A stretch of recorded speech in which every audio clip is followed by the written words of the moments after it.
Hey, this is Rob Casey with Go Send Me Global, bringing another missions moment to you today.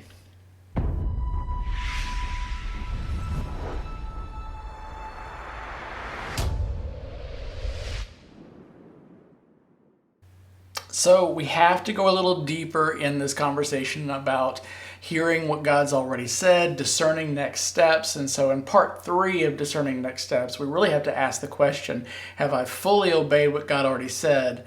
Or was I only partially obeying? And have I delayed in doing what God has already said? So delayed obedience is still disobedience, and partial obedience is still disobedience.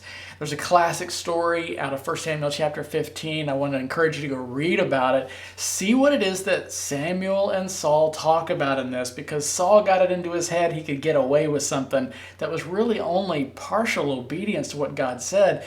And in fact, the other part of what he didn't do is something that really opposed what God had said to accomplish. And that's typically the case. When we don't fully obey what God has said for us to do, we're typically reserving something else in our heart to do our own thing instead.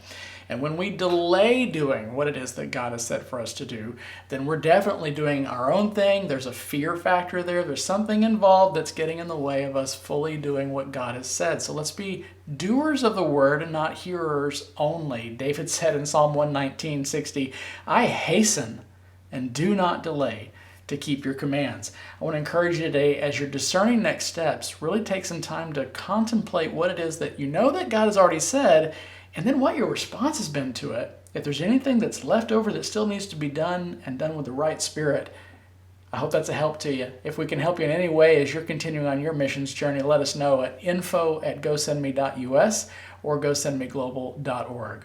God bless you. Bye-bye.